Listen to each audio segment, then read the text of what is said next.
আসলে আমরা কিভাবে বুঝবো আমরা যে আসলে হেদায়েতের উপর আছি? এটা গুরুত্বপূর্ণ একটা পয়েন্ট। দেখেন, আমরা এখানে হেদায়েত নিয়ে আলোচনা করতেছি, আমরা আসলে আমি আসলে হেদায়েতের উপর আছি কিনা, তাই না? তা যেটা আমি শুরুতে বলেছিলাম যে হেদায়েত কিন্তু একটা অন্তরের বিষয়। হ্যাঁ, তো হেদায়েতের উপর আপনি আসলেই আছেন কিনা, ওই ব্যক্তি আছে কিনা, এটা বোঝার উপায় কি? ব্যক্তিটা ব্যক্তি বুঝতে পারে কিভাবে হেদায়েত এর উপর আছে কিনা। এর প্রথম যে সাইনটা, প্রথম যে নিদর্শন, সেটা হচ্ছে যে আমরা দেখবেন হেদায়েতের জন্য দোয়া চাই মানুষের কাছে, ভাই আমার হেদায়েতের জন্য দোয়া করবেন। হ্যাঁ, এটা বলে বেড়াইলে কি হয়, মানুষ জানতে পারে এত বড় ব্যক্তি আমার কাছে হেদায়েতের দোয়া চাইতেছে, না জানি কত বড় মানুষ, উনি নিশ্চয়ই হেদায়েতের উপরে আছেন। কিন্তু আমরা নিজেরা নিজেদের জন্য হেদায়েতের দোয়া করি না। হেদায়েতের প্রথম সাইনই হবে এটা যে আমি মানুষের কাছে তো দোয়া চাইতেছি, কিন্তু নিজের হেদায়েতের জন্য দোয়া চাচ্ছি কিনা। যেটা আপনি বললেন, রব্বানা লা তুজিগ কুলুবানা বা'দা ইয হাদাইতানা ওয়া হাব লানা মিন লাদুনকা রাহমাতান ইন্নাকা আনতাল ওয়াহ্হাব। এরকম আরো দোয়া যেগুলো আছে, এগুলো আমি করছি কিনা নিজের জন্য, এটা 1 নাম্বার। 2 নাম্বার হচ্ছে হেদায়েতের উপর আছি কিনা। অনেক সময় আমরা কোনো ভাইকে দেখছি যে সে একটা খারাপ কাজ করছে, আমরা বলে দিই সে শেষ। হ্যাঁ, সে কি হেদায়েতের উপর আছে কিনা আমি কিন্তু দূর থেকে বলতে পারবো না। যেটা হেদায়েতের কথা বললাম, যে হেদায়েত অন্তরের সাথে সম্পর্কিত, হেদায়েতের উপর আছে কিনা এটা বোঝার দ্বিতীয় নিদর্শন হলো গুনাহ করা হয়ে গেলে সে তওবা করে। তার মানে গুনাহ হয়ে যাওয়াটা হেদায়েত থেকে সরে যাওয়া না, বরং গুনাহ হয়ে গেলে কখনো, তাহলে সে যেন তওবা করে। যদি তার মধ্যে তওবার কনসিস্টেন্সি থাকে, যখনই তার গুনাহ হয়েছে সাথে সাথে সে তওবা করে নেয়, তাহলে সে হেদায়েতের উপর আছে বুঝতে হবে। 3 নাম্বার, হেদায়েতের উপর আছে কিনা বোঝার জন্য, হেদায়েত যার মধ্যে আছে সে তার নিজের দোষ সে নিজেই বের করতে পারবে, সে নিজেই ফাইন্ড আউট করতে পারবে আমার সমস্যাগুলো কোথায়, আমার দোষগুলো কোথায়। সে অন্য কারো দোষ খুঁজে বেড়াবে না। অথবা অন্য কেউ যদি তার দোষ শুধরে দেয়, তাহলে সে সেটা শুধরে নেবে, অথবা সে স্বীকার করে নেবে হ্যাঁ আমার দোষ আছে, মানে সে নিজের দোষ সম্পর্কে সচেতন থাকবে। এখন মানে আমরা অনেকে, বেশিরভাগই তো আমরা এরকম, আমি নিজের কথাও যদি বলি যে দোষ স্বীকার করতে চাই না আমরা কারোই আসলে।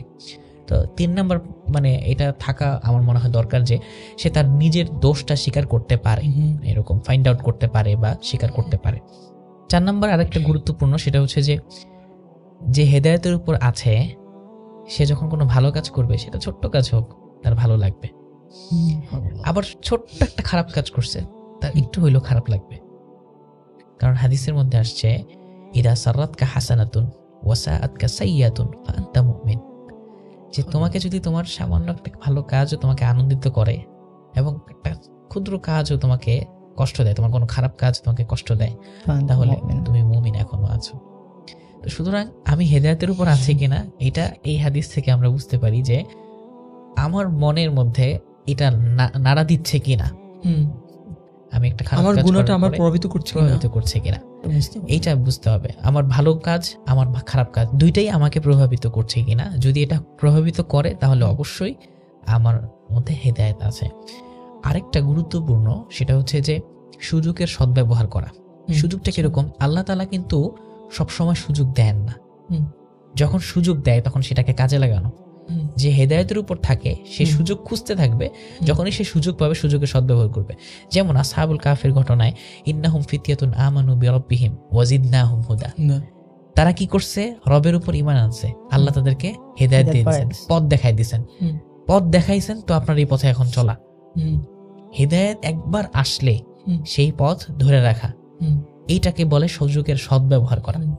আসছে, এরপরে আমি এটা নিয়ে কেয়ার করে যারাই করলাম না, এটাকে গুরুত্ব করলাম না, ডাজন্ট কেয়ার, তখন কিন্তু আপনার এই হেদায়েত থাকবে না।